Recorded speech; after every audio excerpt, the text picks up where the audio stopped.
All right. I just want to say hello and thank you for anybody who's taken note of this special broadcast at this time, where we want to discuss imagination.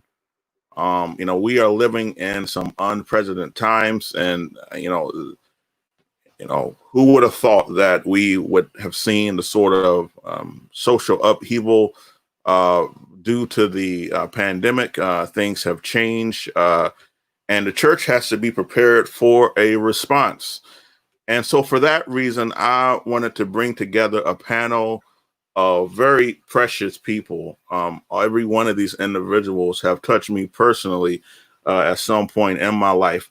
And something that they all have in common is that they are all visionaries.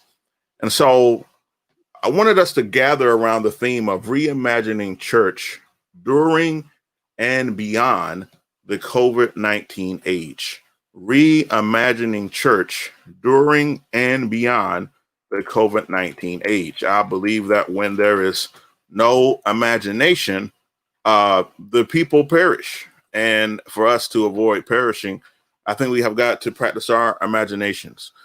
And so, without any further hesitation, I want to bring in this wonderful panel here of extremely talented people and take a moment for everyone to introduce themselves to you and talk a little bit about their work. So, Erika, let's start with you. Tell us a bit about yourself.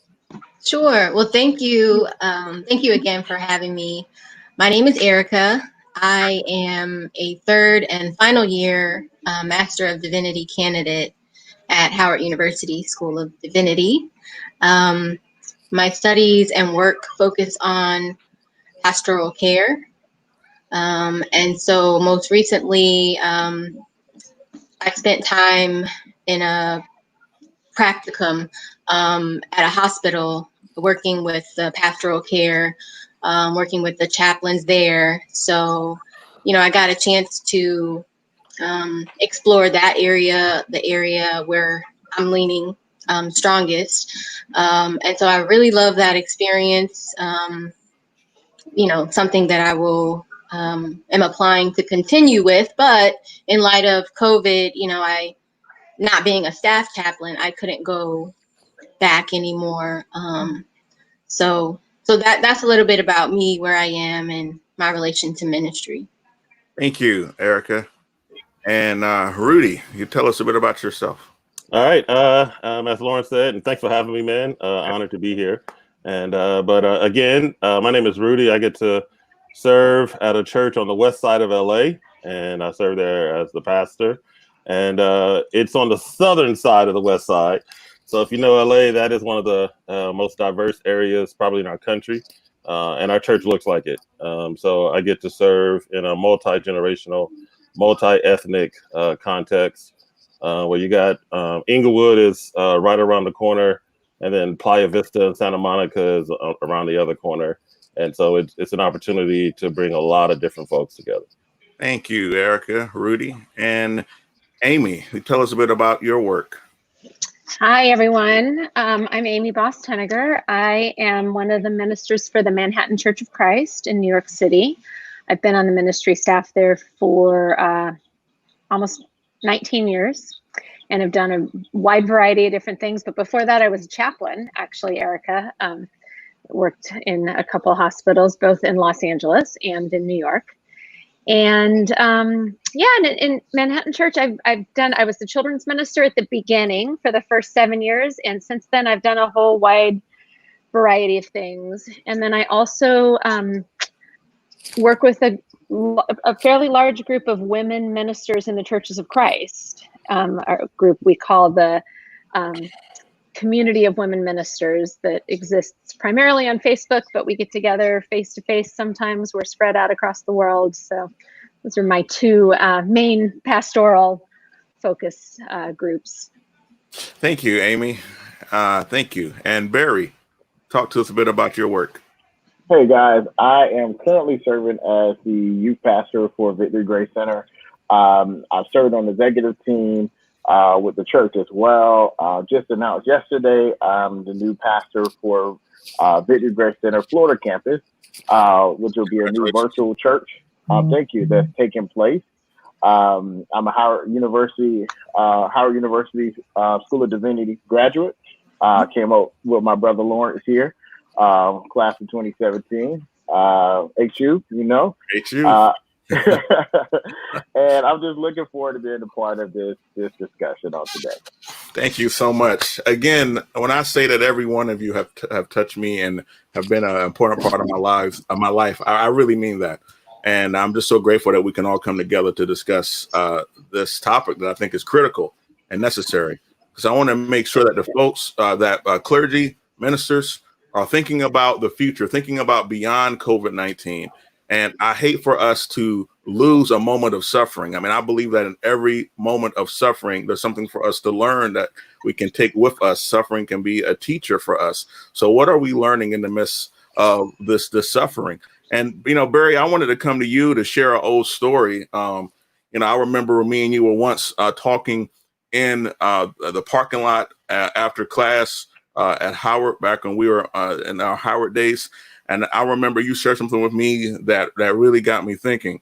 And I remember asking you, I say, what was it like to work with such a large church? What's it like to work with such a large church as a Victory Grace Center?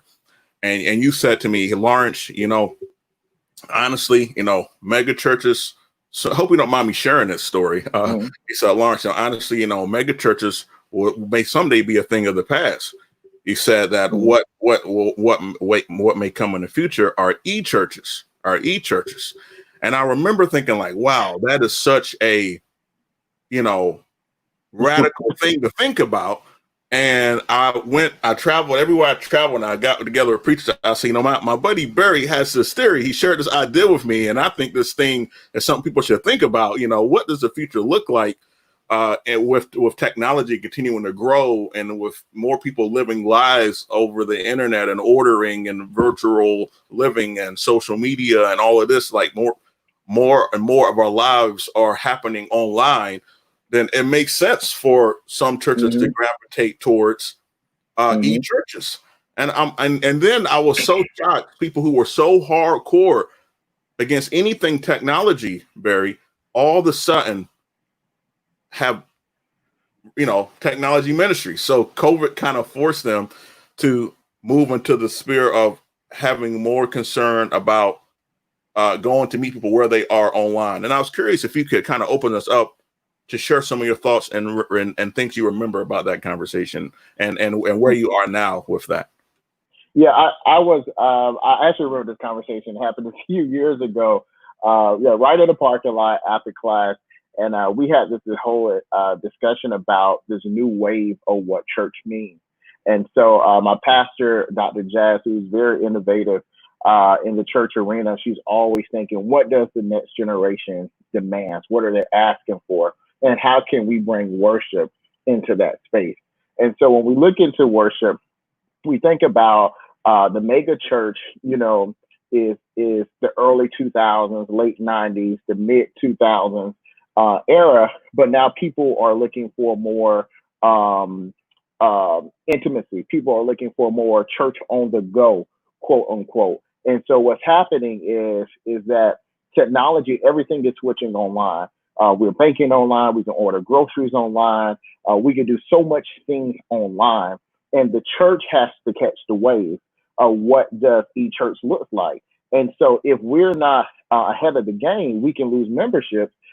Is because everything is happening online, and the millennial generation and below, the younger generation, I think it's Generation Z, if I'm off the top of my head, is they're more technology driven, right? We're multitaskers. They want to be able to have their podcast, their worship going on online, and then at the same time being able to have worship and do things simultaneously. And so one thing my pastor always talks about is how can we be ahead of the game? And so one of the things is understanding is that e-church is happening, whether you want it or not, it's happening. And we had this conversation, correct me if I'm wrong, Lawrence, about 3 to 4 years ago. And this is when my pastor comes to us on the board and says, hey, we need to get ready to engage the e-membership online. We need to be able to have some kind of platform to where we are bringing a church intimacy to the online experience. Because as we don't see it or not, 3 or 4 years ago, that's what the church was heading. And now going into 2020, look, we're here. Almost every church is online, right? You can't even go into the building. That's and right. So it's just that it was kind of like I quote unquote a prophecy, right, Lauren? Yeah, exactly what it was. Yeah, yeah. But that came from my pastor. She was one of the ones who were forward-thinking and brought it to the team, and so that's what the way it came from. Yeah, I mean, I agree. I agree with Dr. Jasmine. I mean, I'm tired of the church being behind the wave. I'm tired of us having to always play catch up. So absolutely. Thank you so much. And I really hope that this panel discussion can get folks thinking who might not be thinking about this. Thank you so much, Barry, for sharing those insights, brother. Thank you. So I wanted to come to Amy, Erika, and Rudy and ask you all about the challenges and responses that your ministry has had to respond to during this crisis. What are some of the challenges and responses that your ministry has had during this crisis, this COVID-19 crisis? All right, I'll jump in there first. All right. Man, we are that church. We were behind the curve, and I don't know that we're ahead of it now, but we were certainly behind it. We probably run about 500 a week, and we had the resources to be able to have a technology ministry, but we didn't. We didn't jump into that. We kept talking about one day we will begin to live stream, and as a result of COVID-19, we had to, and we were probably one of the first churches to actually stop gathering in a facility. And what we did, we gathered and we said, what we're going to do. And we really weren't prepared. And so we did what we could do. And I'm saying that to say this. I think wherever you are, behind the curve, ahead of the curve, other than the gospel of Jesus Christ, we have to be malleable. We have to be willing and ready to adjust and change on the fly. And so if you're out there and you're feeling like, man, we're not in front of the curve, well, that's okay today if you have the ability to adjust and respond. So what we did was we just went to our sanctuary. We didn't really have any videographers or anything like that. We had some cameras up on the loft, and we just started recording songs. We didn't know if we were going to stop gathering or not. We said, if we do, let's be ready. So we recorded 20 songs. We said tomorrow, we got the teaching team together, said tomorrow we're gonna preach 8 sermons. Yes, tomorrow. And we all went in here. I think I did 4, another guy did 2 or 3, another guy did 1, my wife did 1, and we just jumped in there and did them. And we're just responding. And since then, we've developed a tech team. And God sends at the right time, right? There was a guy who he and his wife had come to the church, and he's a videographer, and he jumped in, started volunteering, started helping.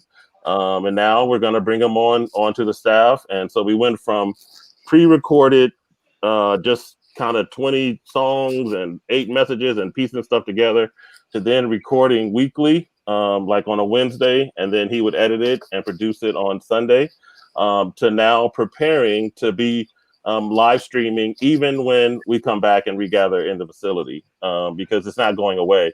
This is who the church is now, and this is where the world is. So that's where the church has to be. And so it's forced us to jump into something that we were just talking about. So that's my first response. I'll come back later on this question. Wow. I mean, like, what I really love, Rudy, about what you're sharing is that you took your few fish and your few loaves of bread and did what you had to do. And and it came through. That's what I love. Like the spirit of defeatism did not stop you all from stepping up to the challenge. Absolutely. Yes, that's wonderful. Thank you so much, Rudy. All right. Erika. Oh, I'm sorry, Amy. Okay. Either way. Well, I was just going to say, it's so easy to do what we've always done. That's it's just human nature. And certainly it's church nature to just do what we do. And so when something like this happens, like Rudy was saying, you have to change. And churches don't like to change. And so, but a pandemic, you have to change. That's right. And that's what's been really fascinating to me is just to be thrust into this space of change.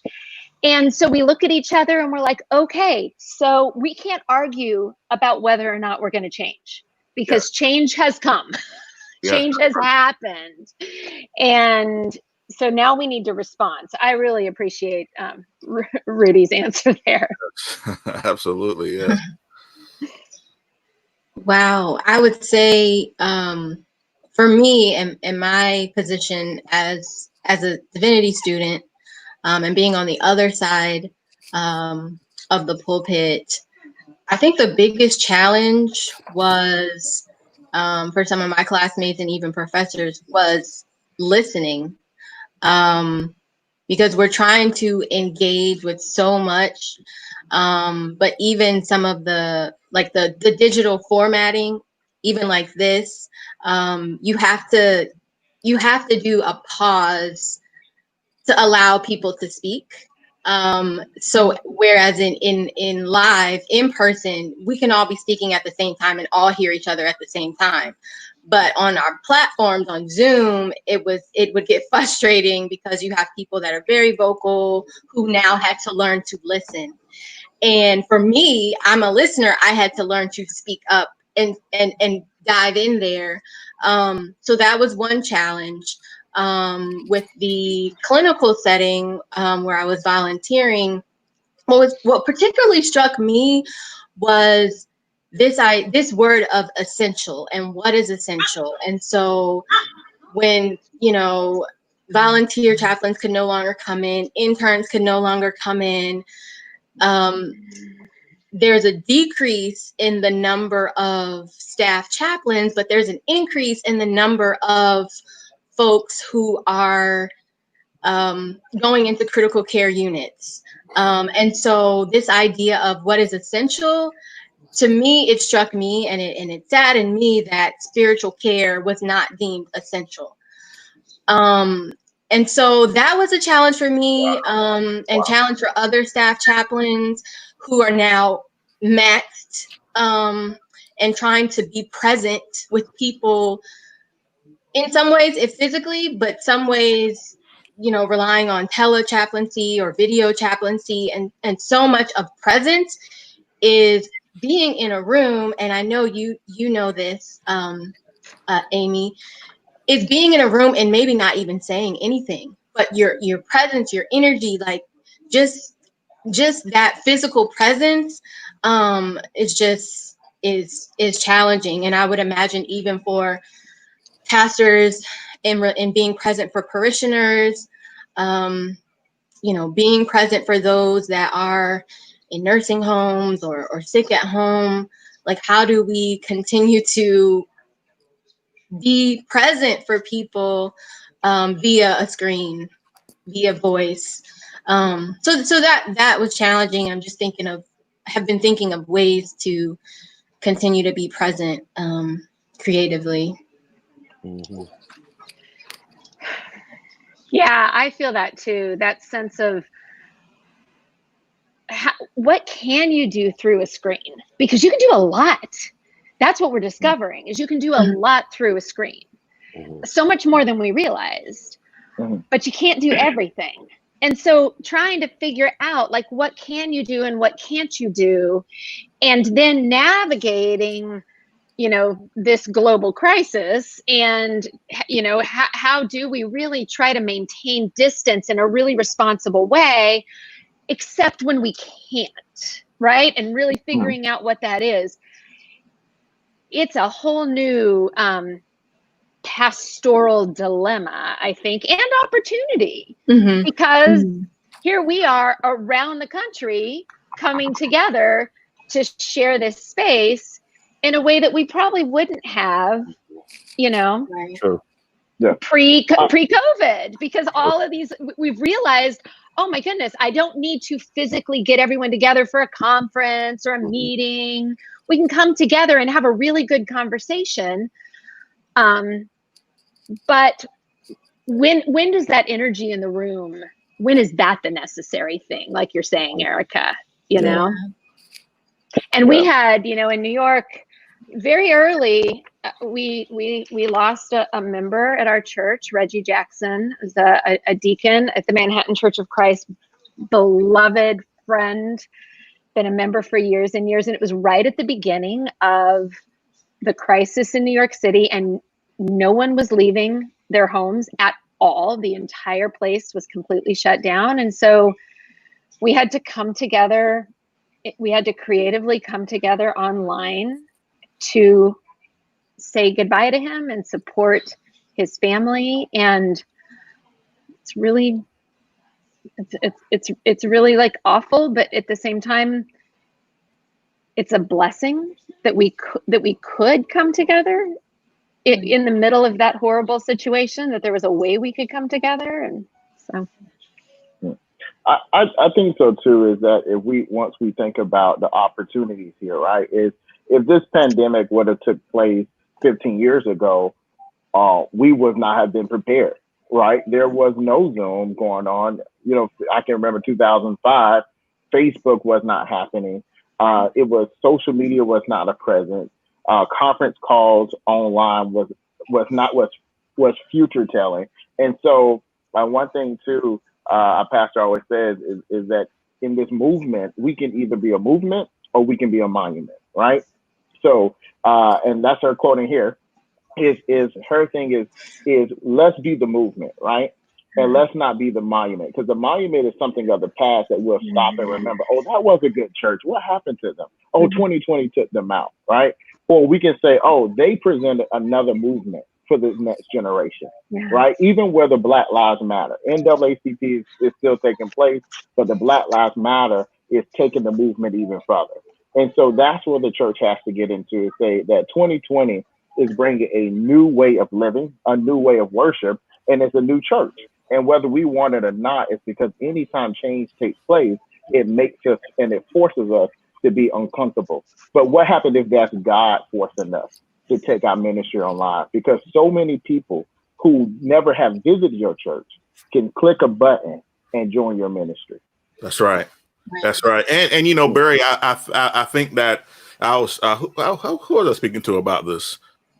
I wish I could remember, but I was speaking to another pastor about this, and I was saying that, you know, one thing about this age is that the Hammond organ is not there. The shouting and then all of that is not there. Like, you have got to have some substance now. Like, so you got to actually have some substance to show, because people can just click from your video right to the next one. Right? Absolutely. So you have to, so it's actually showing who's been having substance this whole time and who's been kind of propped up by everything around them, you know? So thank you so much for that. Now I wanted to move to our next question, and Barry, maybe you can take the lead on this, and then whoever feels so moved can please share. But what are some of the things the church must understand and learn through the COVID-19 age? What are some things that the church must understand and come to learn? And Barry, the only reason why I actually take the lead is because you kind of was talking about that and what you were just saying in your last comment. So I think your last comment was a great segue. What are some things that the church must learn in the COVID-19 age? What are some lessons that we cannot afford to not take note of in this time? I think one of the things too is that we have to reposition our thinking, right? We think that a church can grow physically because we have to have something that's tangible. But one thing the U.S. economy has shown us over the years is that we're no longer a manufacturing country. We are a service country now. Well, we no longer make things here. We normally provide services now, right, to this new way. And so one of the things is the church has to adopt that, is that we're providing a worship service, a worship experience. And so in order to catch the next wave, we have to be able to attract the online person as well, because there's so many people who are online, right? Is that we can access so much information by the power of our cell phone. And and the opportunity coming out of this is, how do I captivate? How do I capture those online people, those online individuals, the younger generation, right? How do we capture those individuals? Is because once again, as I said earlier, is the opportunity now to grow your ministry is so large than never before. It's because now you don't need a building, right? All you have to do is provide a worship experience online. And like you were saying, Lawrence, is your message has to have substance. It's no longer I'm closing my sermon on a hymn with a Hammond B3 helping me out, but it's can you really teach me in this season of what I need as a parishioner, as someone growing in Christ? And so the biggest thing and opportunity that we're having is first is we have to reposition the way we think and see this as a growth opportunity. Because if anything, 2020 has been a catalyst for change. It has forced us to redo our norm. And so coming out of this, which I believe we are going to come out of the pandemic, right, is knowing that there are some things that we can learn is that the virtual space is okay. It's okay to be able to worship on the virtual space. And the word that I got in the building is the same word I got online. And it lets us know that if 2020 doesn't teach us anything, it lets us know that we are the church, right? Not the building. We are the new mobile church where we can have church right here in this chair, right here in the park, right here in your car, and you're carrying church wherever you go. And that's essentially what God is requiring of us, is making church mobile and not just making it a country club, but it's actually a place that we carry throughout the world. So opportunity is definitely, it is an opportunity for a virtual space to grow your church and a new way to position ministry. That's a very powerful word you give there, Barry, because, you know, we have been saying for years that the church is not a building. Like we have been saying that for a very long time. The church is not a building. And what I also find very, very interesting, what I also find very, very interesting during this time is like, I think about a lot of the folks who just were hardcore against preachers on TV for years. And the problem wasn't the theology. Now we can all wrestle with some of the TV preachers' theology. I mean, you know, but it wasn't the theology. It's just the mere fact that they were on the internet and on television and watching all these folks doing about face. And I really struggle with that. I really struggle with that. I really struggle with folks who say, well, I care about women's rights now that I have a daughter, I have a granddaughter. I struggle with folks who are like that. Why does it always require you being in the shoes or having the experience to be able to think or to empathize, to think forwardly, to think beyond yourself, to think beyond your particular time, you know? And so I find it very interesting. And thank you so much, brother Barry, for sharing. Right? Anyone here to share like this? To anybody who want to answer the question as well before we move on? What are some of the challenges? Yes. Okay. Yes. There's something that I'm grappling with, and even before COVID, and even now, is I don't want Sunday worship to be deduced just to the preaching, because church, the assembly, ecclesia, which, you know, in school, I'm taking it to school, the Greek word ecclesia, which, you know, as we have mentioned, has nothing to do with the building, but is referring to the assembly or the gathering. And so for me, church assembly gathering is not just the sermon. It is, so how do we engage and be the church through worship, through song, through other arts, visual arts, through prayer, through litany, through scripture reading. And so what I'm seeing, although it's great that we have the technology, it's great that we can log on. As a viewer, what I'm seeing now is that it's basically a time to come on and log on and hear a sermon.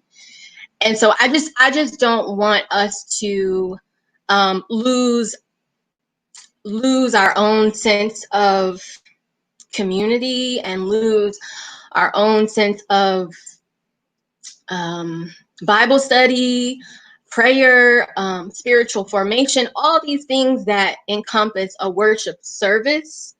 And I hope that makes sense. It's not a slight.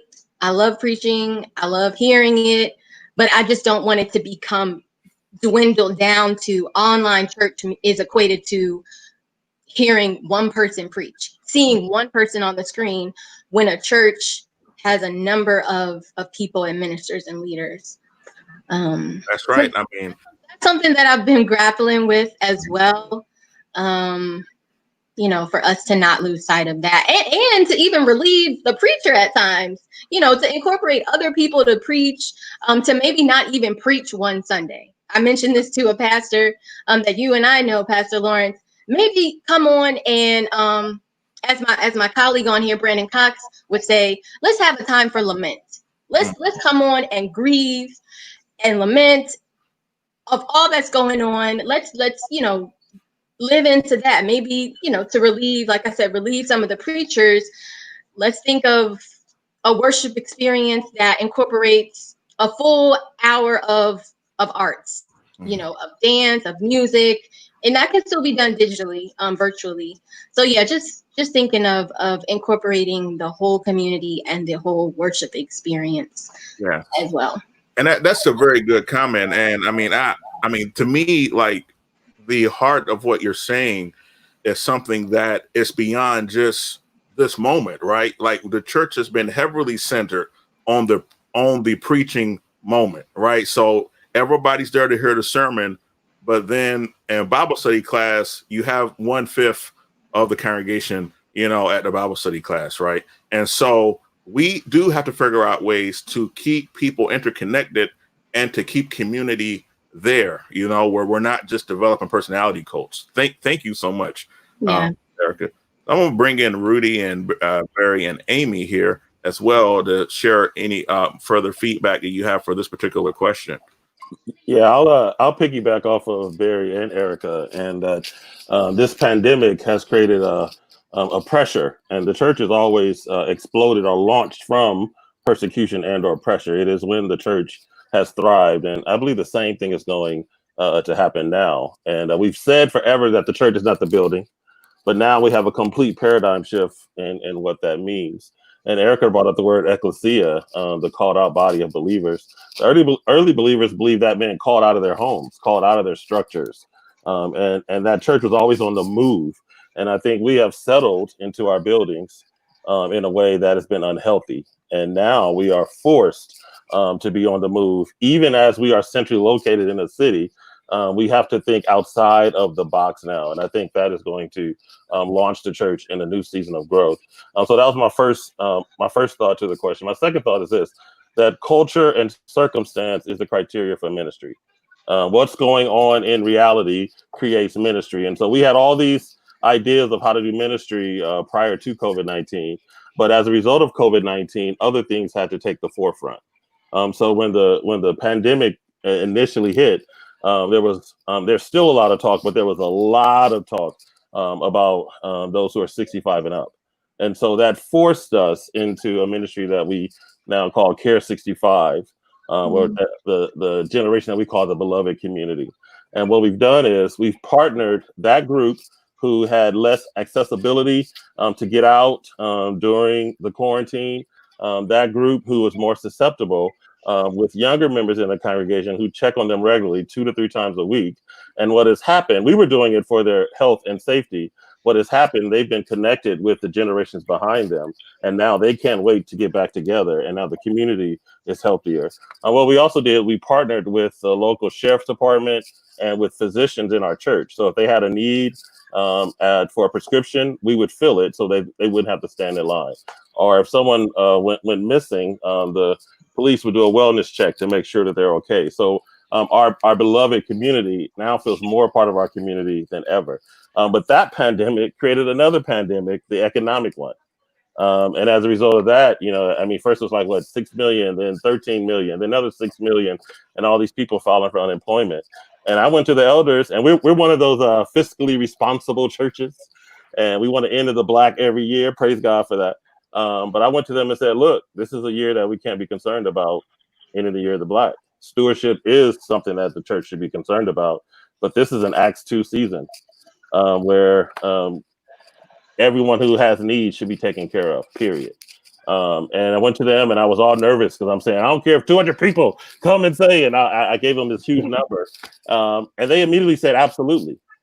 And so we started this ministry called Acts 2 Church. So if anyone filed for unemployment, the church came alongside them and met all their immediate needs, because the culture and the circumstance create the criteria for ministry. And I think we have to respond to what's going on now. And I'll save my last response for later. But and then the last thing is this: we got to become both and. We have these buildings, thank God, and there's a place where ministry is best in the building. But there's also a place where ministry is quicker and more efficient online. And we have noticed on accident that our men's ministry is growing because it's online. Because men usually their first excuse or reason is, I don't have enough time. Well, everyone has time now because the travel time has been taken away, or now you just have to zoom into a ministry call. So we got to think both ends. How can we best use our facilities, and how can we best use the internet so that we can be relevant and available to people today? You know, Rudy, I really appreciate what you bring up about the, what do you call it, Care 65? Care 65, yeah. Yeah, because like one of the things that I've been hearing from people over 65 is, don't leave me behind. Like, don't leave me behind. Like, I'm still here. Like, you know, I don't want to be like discarded. And so I think that is so important and so beautiful, what you all are doing, to say, we still see you, we still know that you're here, we still love you, we're still here for you. Rudy, I think that's absolutely fantastic. I think many of them feel more connected than they ever have before. Wow. And for that generation, meeting in the church was all that they knew. I mean, many of them don't even have smartphones. Yeah. And so now they feel so connected with millennials and Zoomers, and you know, it's just been a huge blessing for our church.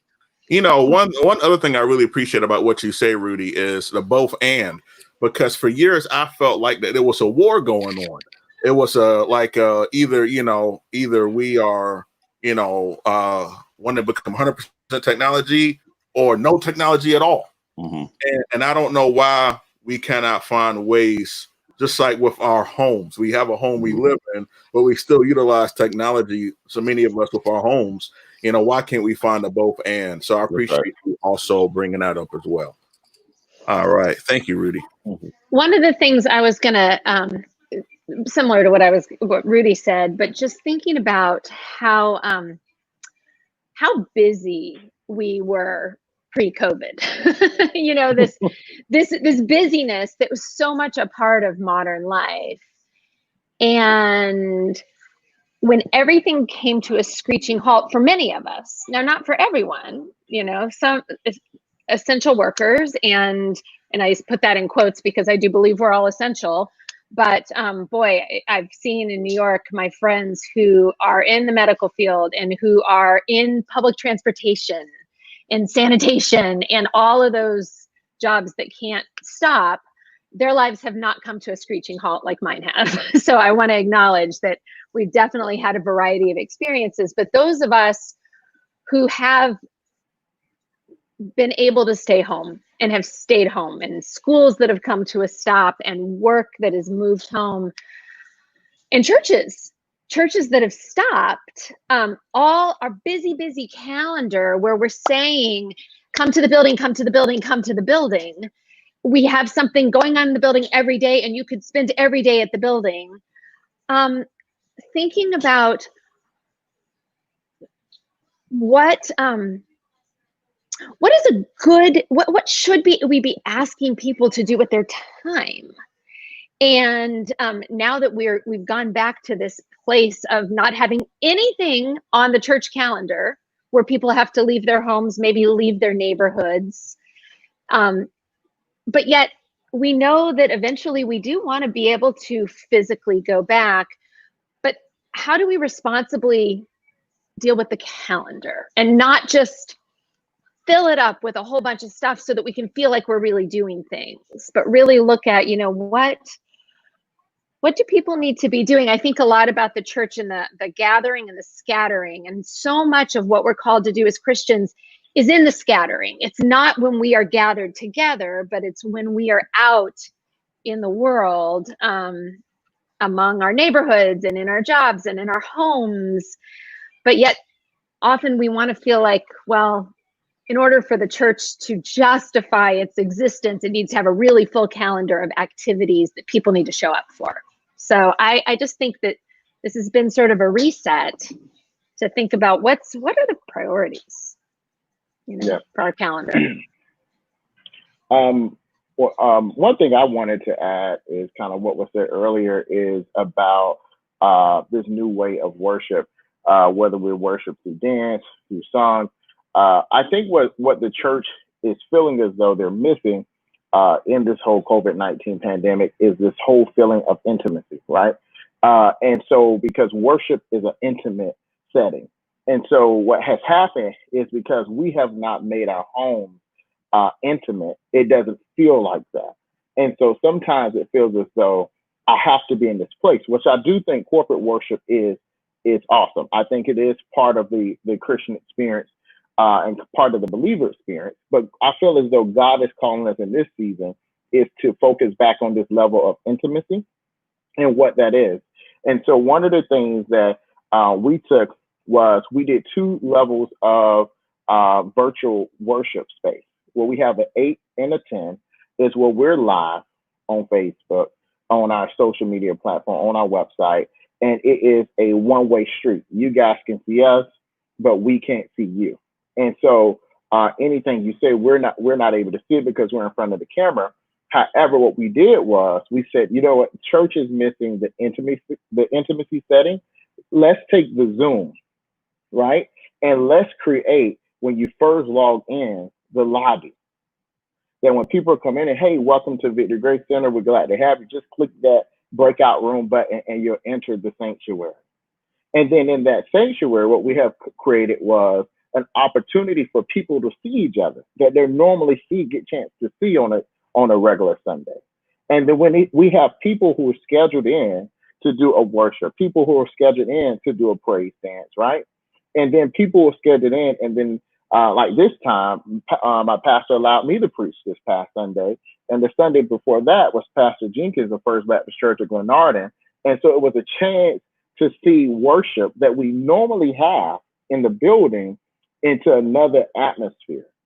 And so that Zoom setting allowed the worship experience to kind of feel as though and mimic and duplicate that corporate worship that we do have. But I think what's most important is that people are used to this level of intimacy that we don't feel as though we have in the virtual space. And so it's our job as leaders and pastors is to say, how can we provide a level of worship intimacy or to teach our flock this level of intimacy and allow your space at home to be that level of intimacy. Wow. Thank you so much, Barry. Thank you. Thank you, brother. I agree. I think the intimacy is definitely something that people are longing for and that they miss. I know that, on one of our prayer calls, one of the members of our church, she said, that she's an older woman. She said, I just miss getting a hug on Sunday morning. I miss getting a hug. I miss someone shaking my hand. I miss that. And so that I think that intimacy is definitely something that is missed. And so, yeah, thank you so much, brother. So thank you, everyone, for your comments and your feedback. And I really like what was said earlier by Amy. I tried to quickly make a banner for it, but the gathering and the scattering, lots of what we are called to do is at my grandma's home, but it's in the scattering. I think that's a wonderful comment because right now we're scattering and there's so much that's coming from being scattered. And I think about storms. One thing about a storm is that in storms, seeds are spread all over the place that produce new life. And so I wonder what are some of the opportunities and lessons that the church must hold on to in the post-COVID era. Like, what can we not? What should harvest from this moment? So we are definitely in a storm, but what should harvest from the seeds that are being planted right now? So right now the water's coming down, the wind is blowing the seeds around. The seeds are being planted in new places, different places, innovative places that we never thought that seeds would be. Now, what will be the harvest? How do we harvest from this moment? And so I want to start with Rudy.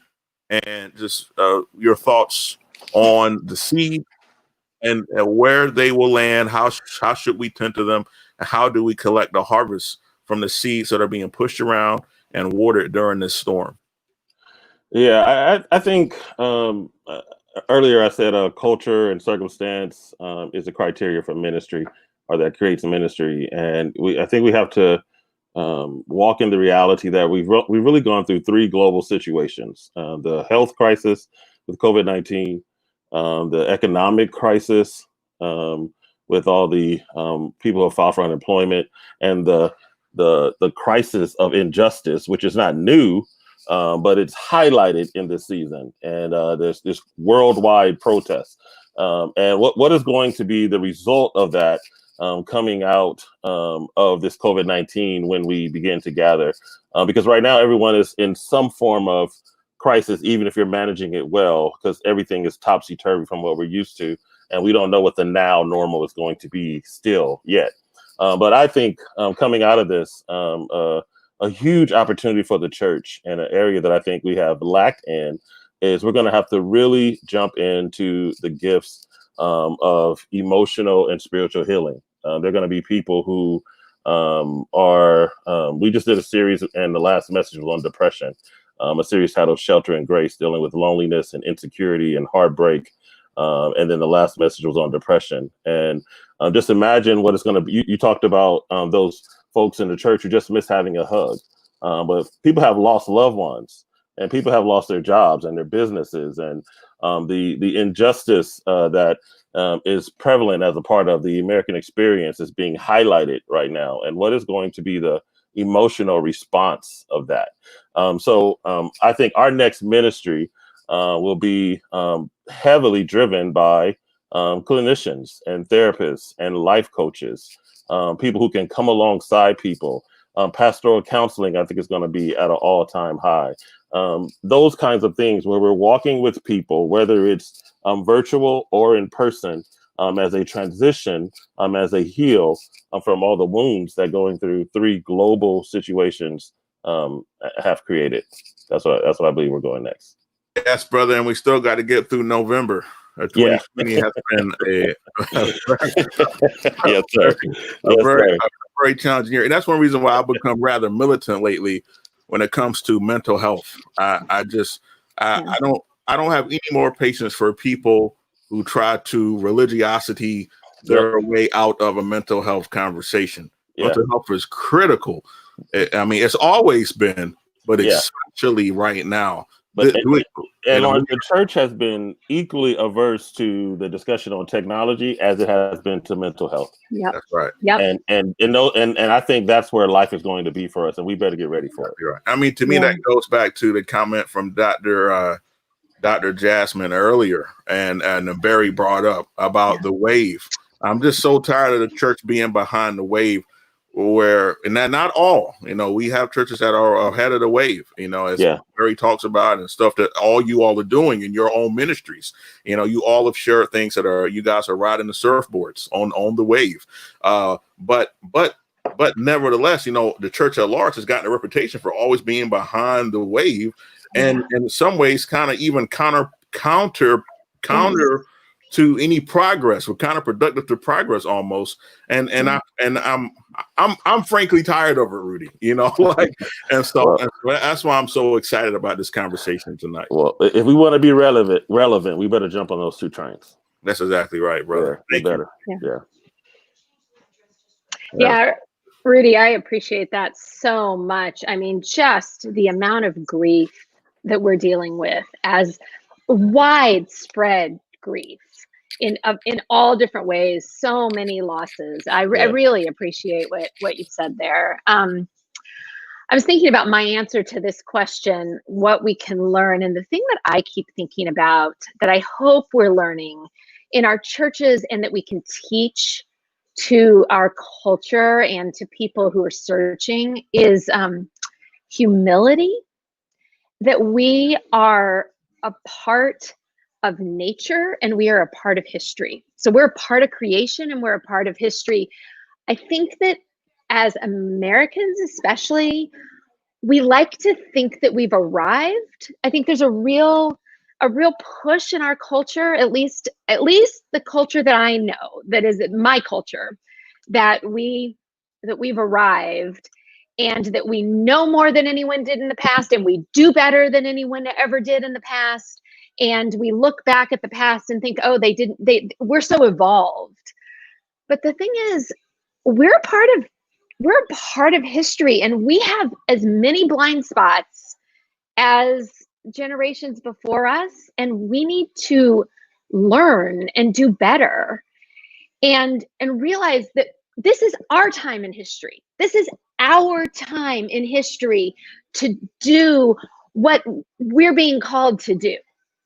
We have not arrived, and we have work to do. Our generation has work to do. And also, we're a part of creation. Like, this pandemic has reminded me that we don't have everything figured out. Even as amazing as our medicine is, as amazing as our science is, as amazing as our technology is, we're part of nature. And we need to not think that we're above nature. And so we need to respect the planet. We need to respect the creation that God has given us. And I don't know, I think this is really, I hope this pandemic is a wake-up call. And I wonder if everything we're seeing happening with racial justice, if people are maybe seeing that, like, wait a minute, especially white people saying, we don't have it figured out. Let's not kid ourselves and think that we've arrived, because we haven't. We have so far to go. So I think there's been a real humbling because of the pandemic, and we needed to be humbled. Yes, thank you, Amy. I couldn't agree with you more. Unfortunately, I think that, a lot of these issues that, Rudy kind of brought up, and that you Sorry, that's me. talked about, to me, a lot of them are centered on the love of money. The love of money is the root of all kinds of evil. And, when it comes to ecology, if we keep abusing the earth, show's up for everybody. And I think that our animosity against the world and against nature comes from exactly what you said. It's that we don't see ourselves as a part of nature. Right. Western civilization has not taught us that we are a part of nature. Absolutely. And we are dependent. We are dependent on this earth. That's right. And I believe in God. I believe God is going to provide for us. I bank on God's provision, but I also believe God has given us clean water and technology to keep the water clean and to not pollute, And so we really have to think in terms of being co-creators, being a part of creation and valuing creation and taking care of it the way we were told to in the beginning. Amen. Amen, Amy. Amen. I agree with you more on that. Amen. Very, very amen. All right. Yes. Someone asked a question in the chat. I don't see the question, Rudy, but Rudy, you see the question? Yeah. Okay. You want to read the question, and here it is. I see it now. Okay. Acts 2:42, church can be experienced quite easily in homes the way it was in the first century. What plans do you have for small groups more? Okay. Well, first, we don't have a bunch of small groups at our church, but as a result of the isolation and the loneliness that COVID-19 created and our transition to technology, our small groups have grown about 40%. And a lot of that is people are hungry to be in each other's life. And so it's going to catapult us into more home-based ministry. And we are in what we call phase 2 at our church of our regathering plan.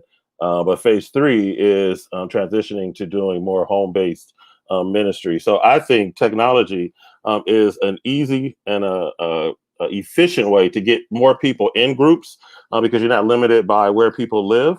But then it also, I think, it creates a hunger for in-person groups once We're beyond the quarantines and the shelter in place orders. And those groups, I think, are going to grow as well, because some people are going to be hungry for those groups. And I think, again, from that both and thinking, by having both online groups and groups in homes, you're going to be able to reach more people. And I think that's where the church is going. I think very early on in this talked about how the mega church is going to be a season of the kingdom of God. And I think we're going to go back to the first century where we're going to be more home-based. And I think technology is going to be a big part of that. And so technology and gathering together once we're through the COVID-19 season. So I hope I answered your question. I do want to say, I want to piggyback on what Rudy was saying. Great points, Rudy and Amy. But this whole small group thing, this is something that we took off 2 years ago in our church, was the small group.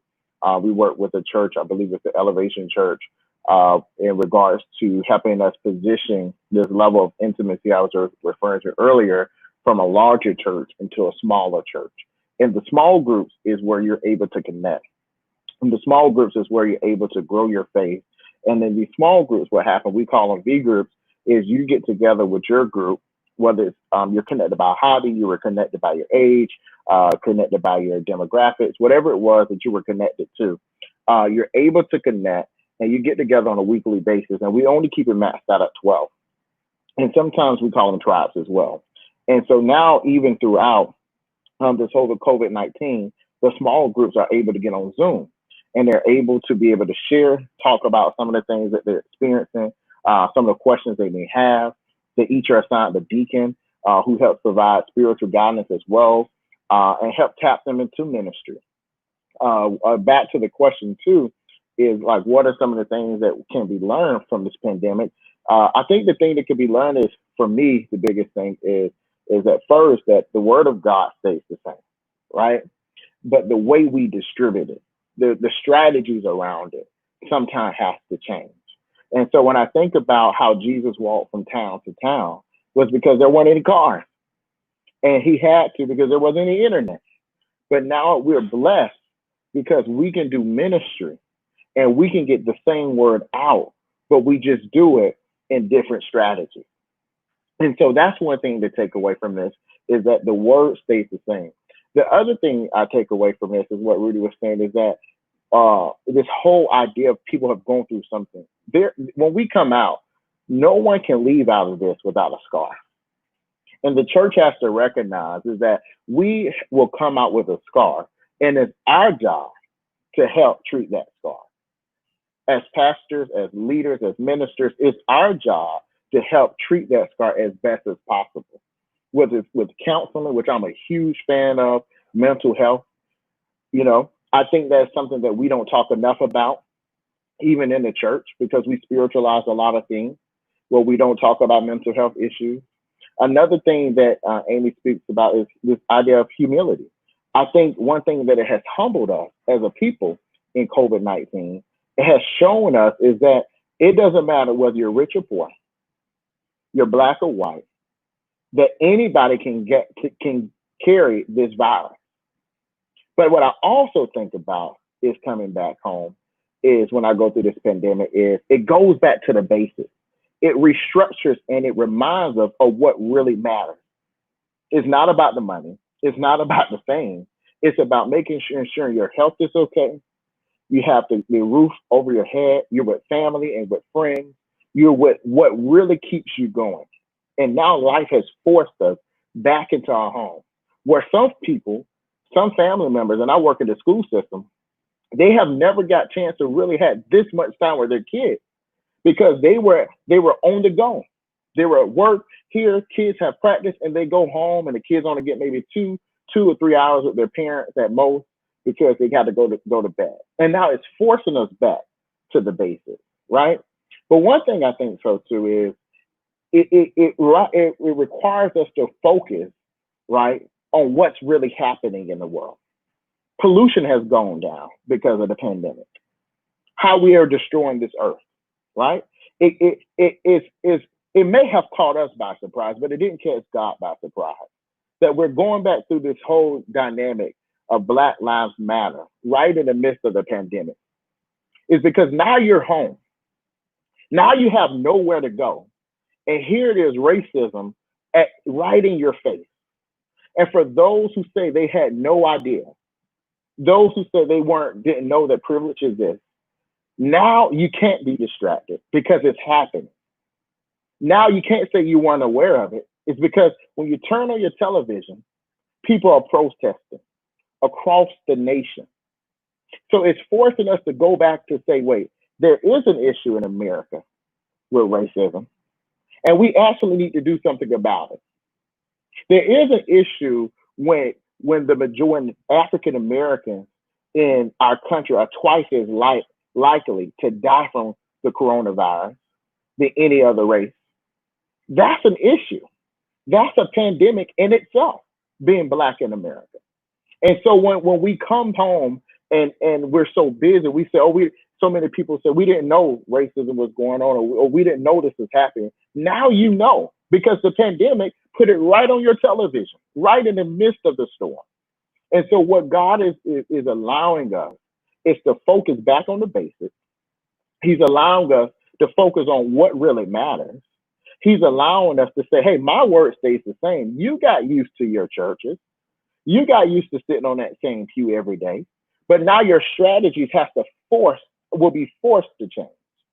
And so that's what I'm thinking about, is when I think about what are some lessons we learned, is that we're repositioning ourselves back to what really matters. You know, Barry, yes, I listen to you. Like, I really hope that we don't try to faith talk our way out of this. I pray that we don't just tell people, hey, they come and say, I'm hurting. I was hurt so bad during the COVID-19 era. What do I do? Just have faith. Mm-hmm.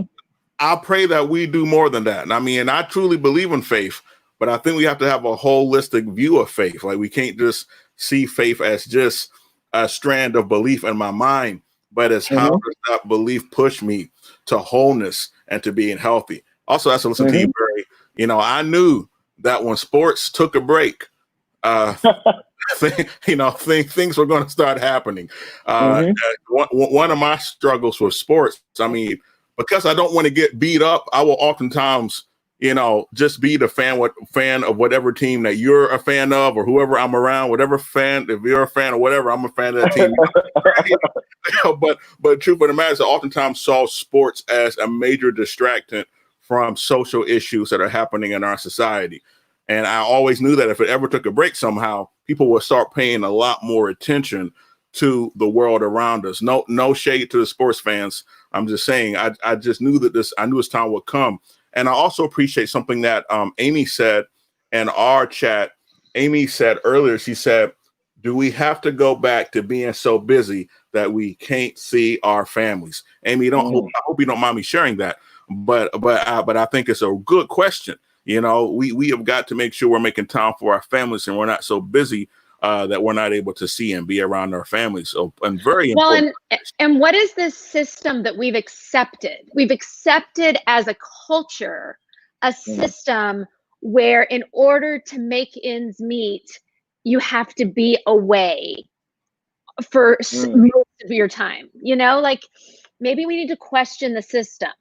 Now that we've, and it's funny because I have 5 kids, ages 5 to 19. And at the beginning of quarantine, I was like, I didn't sign up to have my children home all the time. When I had all of these kids, part of the deal was that they were going to go to school. So this was not my plan. But I will be honest with you. I really didn't know if it was going to work for my family. I thought we may implode, and I'm not being sarcastic. I'm not being, facetious here. I really thought we may not make it. We may really blow up. But it's been a holy time for my family. It really has. And we've formed, among the 7 of us, we've formed new relationships with each other. And it's just made me think, and I'm not signing up to homeschool. I'm not doing any of that, but I'm just wondering, like, what is this system that says in order to pay your bills, you can't be with your children? You can take care of, maybe you're going to get paid to take care of someone else's children. Like, maybe we really need to look at this system and think, okay, what are we accepting? you know? I totally agree that the system is trash. The system is absolutely trash. I mean, and I think that the ecology issues, the race issues, the issues, they boil down to us saying, let's put mammon over humans. Let's go and take humans and let's enslave them. Let's enslave them. We don't care about humanity. We want them to make us some money. You know, let's create a segregated society. Let's create so we can make a class dependent on us for jobs. So let's segregate them, make them the working, force them to be our servants and work for low wages. I think about mass incarceration, privatized prisons, you know, let's warehouse these people, which to me is very fascinating. I talked to one of our professors, Dr. Harold, this morning, and I told him, I said, you know what, Dr. Trulier, I am just amazed that with COVID-19 now they can just release the nonviolent offenders. I mean, so we clearly didn't have to have them in the prisons the whole time. We could, we can just let the nonviolent offenders go and say, hey, it's a public health risk. You know, we're going to go on and give you early release, warehouse people, and the abuse of the ecology and the earth and the pollution. It comes down to money, like this love of capital over our very humanity. I totally agree, Amy. And I'm not too sure, but I think Facebook user. I don't know why I'm saying Facebook user. I think this might be my mother. My mother is super woke. Well, I think it might be my mother, but she really liked your comment. The best thing that's come out of this is that we have begun to question the system. I agree. If that's you, I agree. I agree with you too, Amy. You know, the system is trash, and it would be a crying shame if we go back to the system as it's always been after this. That would truly be a failure not only of society, but a failure of our very churches. So thank you so much. You know, Lawrence, I just heard the other day that old song, somewhat old song, Bruce Hornsby in the Range, That's Just the Way It Is. And boy, I thought about that. Yeah. That's, you know, that's just the way it is. Some things will never change. That's just the way it is. But then he says, yeah, but don't you believe that? That's right. And for us to think, how often do we say, oh, it's just the way it is. It's the way life is. It's just how it is. Is it? Is it how life is? Or is it just what we've accepted? You know? I mean, yeah. Somebody pass Amy the offering plate. I mean, she's preaching over there. I can't agree with you anymore, Amy. I mean, so many thoughts happened and transpired in my head when you said question the system, right, guys? You know, it's something that we laugh and joke about at work, and it kind of makes me think about what you said. Is like we always say, well, now we can really see what could have been an email versus a meeting, right? And so this whole idea of like what was so important before the pandemic is now like, that could have just been an email or a quick note versus wasting 30, 45 minutes of my time. And so I can't agree with you even more. And I even think about when I saw an article in Baltimore about how an owner can't get waitresses and waiters back because they make more than minimum wage. But you told us before that that we could not raise the minimum wage, but now they make more from unemployment, right? And so that's the whole part of questioning the system. That I mean, it's phenomenal. So thank you, Amy, for that. You know, on that really quick. Just really quick. You know, that's just the way it is. I think it's going to be extremely important that we get millennials and Zoomers in leadership roles, because if you look at the change that's going on now, a lot of it is being pressed and pushed by millennials and Zoomers, and we criticize them for their sense of entitlement. But because they do not accept things just because they've always been that way, they have not stood pat and allowed things that were wrong to be okay. And I think I'm all for diversity. And one area of diversity is you got to get multiple generations in the room. Each generation has something to offer.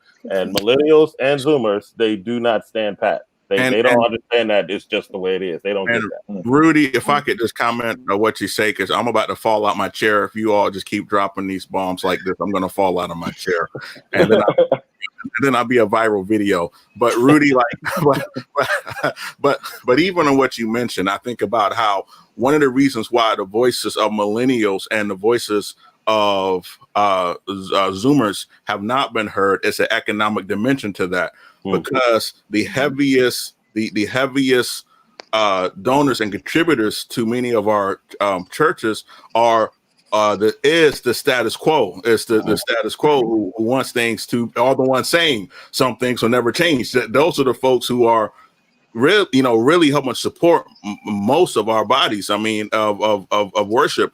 And so millennials come in, Zoomers come in. Most of them don't have any money, but they still have a voice. They still have righteousness inside of their hearts. And so pragmatism is being chosen over righteousness oftentimes.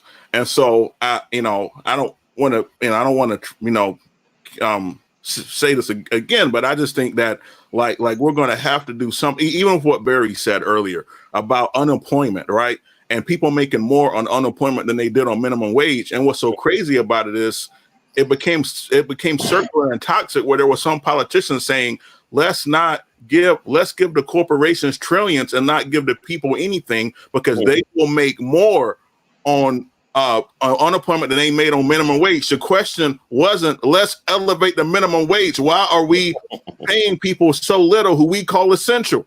If they are so essential, then why make them live like this, right? And so it's, we have got to exorcise ourselves of this system. It's impossible to live an empire and not have empire dwelling inside of us. If we think it's not in us, we're fooling ourselves. We've got to exercise the empire from our hearts too. And that's what I hear this panel saying loud and clear. I mean, really from everybody, really from everyone. And my last question for us tonight is just real simple. In what ways can technology reshape our future? And I want to say this because I think I saw something earlier in the chat. I want to say this, that I just want to emphasize something Rudy said earlier. We're talking about a both and situation here. So I remember working with a church, and I came in and I said, let me teach the church some new hymns. And people said, are we going to stop singing the old hymns? If you have a singing the new song, we stop, So always this wrestle, this struggle, right? Yeah. So I'm not saying we're going to stop. We're going to just, at post-COVID, we're just going to say, all right, goodbye buildings. That's not what I'm saying. But what I'm asking for is what can we take with us as far as technology is concerned for the church post-COVID-19? I think one thing too is if you don't have technology in your church, it teaches you now you have to have it, right? Is that technology is our friend. And it shows us too that we're not in competition with one another. But technology is another way. It's the new wave of evangelism. It's the way to get your message out there. It's the way to capture the online membership, the ones who would have never stopped by your church, the ones who have probably not even have heard of our churches before. This is the time it is for us to capitalize on this platform. And so, but this is also a time to make sure that as we as preachers and ministers, that we're providing substance, that we're not just shouting people to an emotional high, but they're walking away with a message that's transformational. And so that can push them into their own next dimension. And so as I think about technology, I think about it's a strategy, it's a tool that we're blessed with. And once again, like I said, 15 years ago, we wouldn't have been ready for this because there was a lack of technology, but technology has been our friend in the pandemic. And it's our job is because we know we want to have that intimacy. We know we want to high five our neighbors and turn around and tell our neighbors this, but we know we can't do that. But it's about being able to say, hey, how as leaders of the church, can we bring that intimacy back to our parishioners? Because we have a duty as ministers. When we took up this cross and said we wanted to lead God's people, it's our job not to be so spiritual minded that we don't bring the technology from the world into our churches and be able to develop and transform who we call our parishioners, who we call our next generation. And so technology is our friend in this piece. Yeah, anyway, I'll jump in. I'm not a big technology guy, but I want to reach people. And so I want to say this about technology. Technology multiplies the way you participate in the gospel. And so if you're a guy like me where technology is not, I mean, I'm okay. I got a smartphone, but that's about it, right? If you're a guy like me, technology, but you care about the gospel, it multiplies participation in the gospel, not just in those who receive it, but those who are actually delivering it. If I preach a sermon and it's live streamed, I need a video guy. I need a technology person. I need someone. There's multiple people participating and sharing it. You multiply the ways that people can serve. You multiply the number of people you can reach. It is what Jesus would do. It is what Jesus would do. He would not limit it just to those who are accustomed to or have the ability to show up at a building. He would make sure that all could receive it. Yeah, I will also piggyback too. Is if this COVID-19 hasn't taught us anything, is that we need a technology ministry in the church who is just thinking about what's the next best thing out there, such as even developing an app for your church into this next season. How do I go away and also capitalizing on the Zoom, putting your small groups online and partner with our own technology and allow this ministry to partner with our seniors who feel as though they're being left out. Hey, let me show you how to work this device, how to do X, Y, and Z. And so that way you can't walk away from this COVID-19 not prepared. And so if churches aren't part on this technology wave, as the pastor said earlier, there'll be a monument. And we'll be saying, what happened to so-and-so church? Oh, 2020 took them out. I'll jump in one more time. And millennials and Zoomers, we need you to teach boomers how to use it. And if you made it available, because we did this, we talked to. We have an older class. The youngest person in the class is like 70. Everyone in the class like 70 to 90. And we said, hey, we're going to have a technology class. Would you attend? They all said yes. They want to know how. They just don't know how. And they need someone to come alongside them and teach them. And just like our Care 65 ministry connected generations, and now they love each other, not just love each other because they're supposed to, but because they're in one another's life. The same thing would happen if you get a chance to pass on knowledge to them. And I guarantee you, just on accident, they're going to pass on knowledge to you. Amen. Amen. Wonderful. That's Amy. So I did my Doctor of Ministry at New York Theological Seminary and do a little bit of teaching there now with their supervised ministry program. And so my students this semester, of course, the semester was cut short, and they were all supposed to be doing their supervised ministry in churches all around New York City, and everything moved online. And so how do you evaluate? How do you evaluate supervised ministry when no one is in church? So what we did in our class is all of the students got into groups and had to create online services. And I think that seminary education needs to now have a class in using technology pastorally, because the thing is, there's so many options. You know, I've thought many times, and I've said this to my kids, if this had happened in the 80s, we would have had a phone tree, right? Do you remember phone trees? We would have had a phone tree and we would have called through the phone tree and made sure everyone was okay, right? But now we don't just have Zoom, but we have synchronistic programs. We have asynchronistic programs. We have video. We have audio. We have all kinds of messaging apps. We have texting. We still have the telephone. We can still call each other. So there's so many different ways. And one of the things I find myself thinking about in my own congregation, just had a conversation earlier today about, what are the things we should handle through texting? Because people love to text. Texting is fantastic. It's a wonderful, wonderful blessing. You don't do grief counseling through texting. But you can ask for prayers through texting. It's phenomenal. If you're like on your way to the hospital and you can text 20 people and say, please pray for me, and 20 people start texting you back, you're going into that hospital feeling carried by those 20 people you just texted, right? And that's low level technology.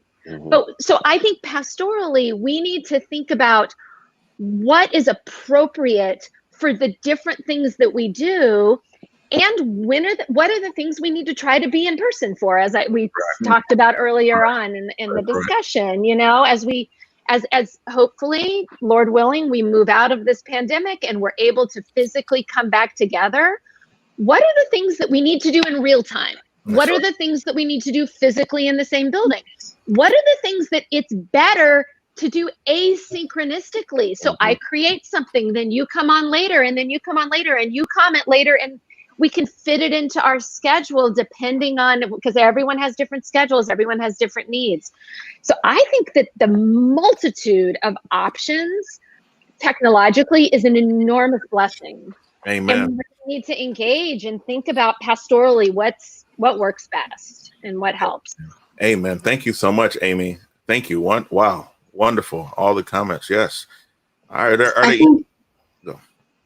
I think also what we learn from even in technology, that something I heard resonating when Rudy was talking, is this idea of preparation, wherein even in coming online, there's still preparation that's required. There's still the learning.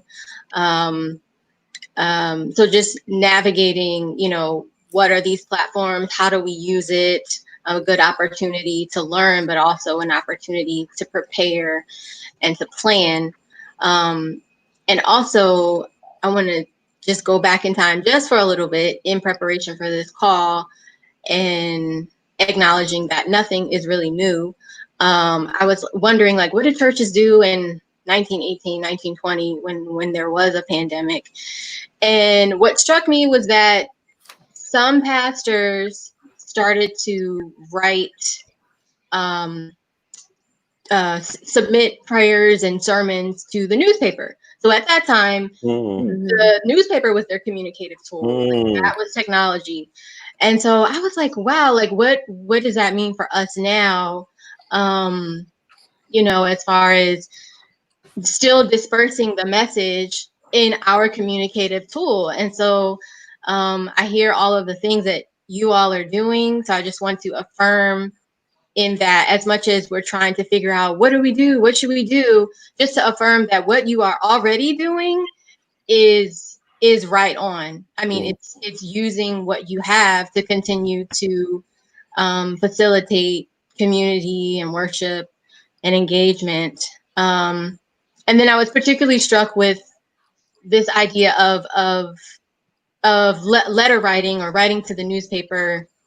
And so you're reaching people, as we mentioned, reaching people that, you know, might not have ever come across your church. And to also respond to your question, Amy, as far as school, like how seminaries are training us, in the middle of semester, I was in a preaching class. And so we had to learn how to set up a pulpit or set up, you know, a set for us. We had to learn how to, you know, look at the camera, how to get our lighting source. My sunlight is going down, so I still got to work on that. But just we did learn how to do that. We learned what else? Speaking of Dr. Trulier, in his class on social justice, we had to learn how to write op-eds. We had to learn how to write moral and ethical appeals. And so that's something, you know, and tying into writing to the paper, it struck me. I was like, okay, well, maybe that's something, an activity a church can engage in, you know, learning how to write either to a mass or write to each other.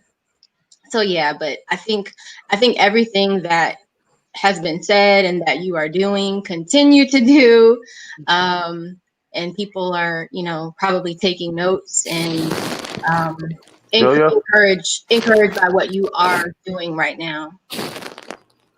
Thank you so much, Erika. As I listen to you, Erika, I'm reminded of one of our church's former elders. He retired last year, I believe. He found a oh,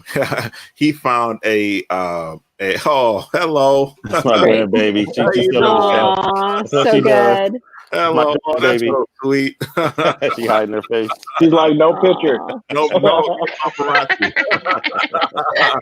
I was going to bring up that this particular former elder, he found a diary from his great grandmother who lived during the flu of 1917. And what shocked me about that was how she just was like, the flu is here. We're no longer meeting in the building. They're using other means to work it out, right? And I was so shocked because people were so militant around, having to do things to protect people. But thank you so much for your affirmation. And this has been a wonderful panel. Now, I want to say, I think the mystery is solved. I know that this is my mother for sure now. I don't know why. The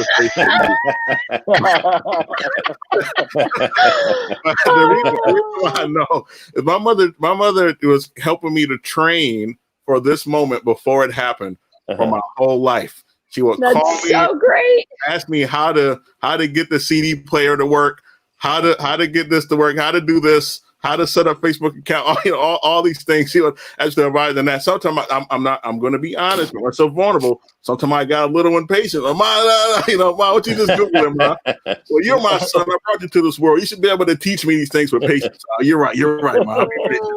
So great. Say whatever you want to know. And but that's been very helpful because I have been having to give a lot of people training sessions on how to use these new elements. And a joy that I've had in it is that it's been demystified. Before it was the deal, but now now people are doing all sorts of stuff. They're teaching me stuff. They're teaching me stuff. They're showing me new things. It's now demystified. And so I just want to thank you all so much for taking part in this panel. I mean, this is an excellent panel. The people who are watching this, don't you see? I have some smart friends, some smarty pants friends. You see, it's wonderful. I'm so grateful. So grateful for you all. And let me see. Yes. I concur. Do any other panelists have any final thoughts and comments you would like to make before we close? Thank you so much, Lawrence. This has been a lot of fun. It's been so nice to be with all of you. Thank you, Amy. Thank you. Yeah, honored to be here, man. Thank you. Thank you. Hats off to you, Lawrence, for providing the space. So it's definitely much needed. And to everyone on the panel, it's been amazing chatting with you guys. All you guys gave me some nuggets to take away. So, hey, if you hear a sermon called Question the System, I owe that to you. Okay? You're welcome. Thank you so much, everybody. God bless you all. I just want to just thank the panel one more time. Thank you. All of them are titans. I mean, I hate to use the term titans, but all of them are very, very prolific and influencers in their own rights and their various fields of ministry.